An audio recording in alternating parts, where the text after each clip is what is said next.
Sang Yesus, napasonak namu, Yesus Kristus Tuhanmu, jonok do di lambung.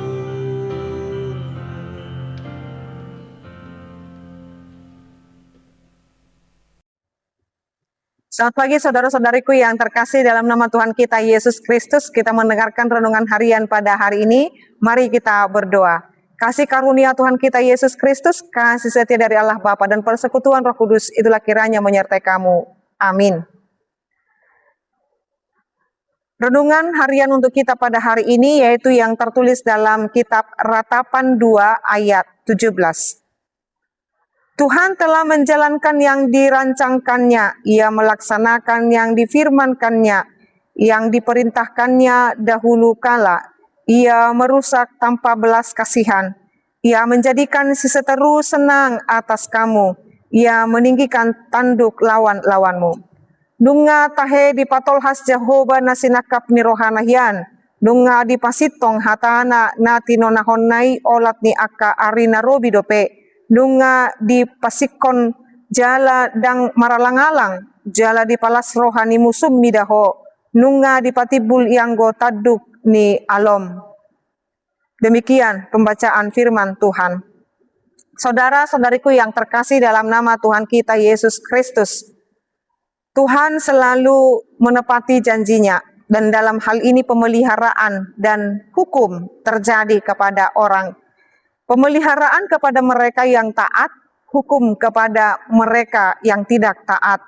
Bahwa Tuhan boleh memberikan waktu di mana kita harus diuji, dan kita boleh merasakan atau seperti seolah-olah tidak memiliki kehidupan dan pembelaan atau seorang yang dapat diandalkan. Sama seperti yang dialami oleh bangsa Israel ketika mereka harus terbuang ke pembuangan Babel. Oleh karena ketegar-tengkukan mereka, oleh karena ketidaktaatan mereka, Tuhan boleh izinkan mereka mengalami itu. Itu juga yang terjadi dalam ratapan ini. Bagaimana peratap ini meratapi bahwa Tuhan mengizinkan orang lain untuk mendapatkan kemenangan atas dirinya.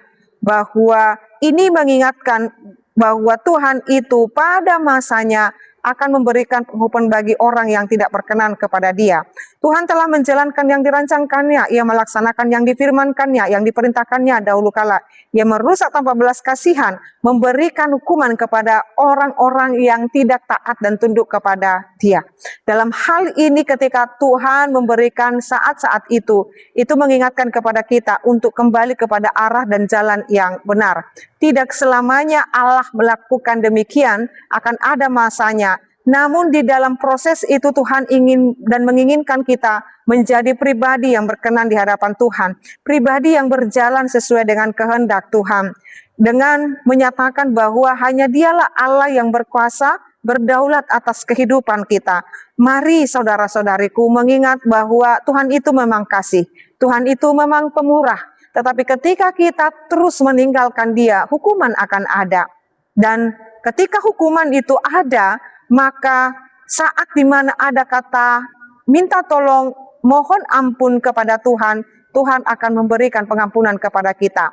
Namun kita tidak mengharapkan hukuman itu, maka hidup berkenanlah di hadapan Tuhan. Hidup berkenan sesuai dengan ketetapan Tuhan dalam setiap kehidupan kita. Biarlah kasih dan kemurahan-Nya terus menyertai kita, biar kita senantiasa hidup di dalam berkat dan sukacita. Amin, kita berdoa. Ya Allah Bapa kami sungguh bersyukur dengan perkenanan Tuhan. Tuhan ajarkan kami supaya kami terus mendapatkan belas kasih Tuhan, bukan dengan hukuman. Tuhan mampukan kami supaya kami tetap hidup berkenan di hadapan Tuhan. Dan jikalau kami saat ini mengalami ujian dalam hidup ini, Tuhan, ingatlah kami, bawa pulang kami Tuhan. Ingatkan kami bahwa itu pun akan Tuhan akhiri dan mampukan kami dapat berjuang atas itu. Kami berdoa buat saudara-saudara kami Tuhan yang sedang berjuang atas rumah tangganya, berjuang dengan segala pergumulannya. Tuhan kiranya memberkati dan melindungi mereka. Kami berdoa Tuhan buat seorang pendengar renungan harian ini, yaitu Opung Gabriel. Kiranya Tuhan memberkati, melindungi, dan memulihkan keadaannya. Saat ini beliau kurang sehat dengan penyakit yang ada dalam tubuhnya. Tuhan kiranya menguatkan, memulihkannya, dan Tuhan yang menjamah tubuhnya boleh Tuhan angkat segala sakit penyakit dalam tubuhnya. Kami yakin dan percaya Bapa, Engkau akan memulihkan keadaan kami. Biarlah Tuhan yang merancangkan yang setiap baik, hal yang baik dalam setiap kehidupan kami. Dalam nama Yesus Kristus dan pimpinan Roh Kudus kami berdoa dan mengucap syukur. Anugerah daripada Tuhan kita Yesus Kristus, kasih dari Allah Bapa dan persekutuan Roh Kudus itulah kiranya menyertai dan memberkatimu sekarang sampai selama-lamanya. Amin. Selamat pagi Bapak Ibu, Saudara-saudariku, Tuhan Yesus memberkati. Shalom.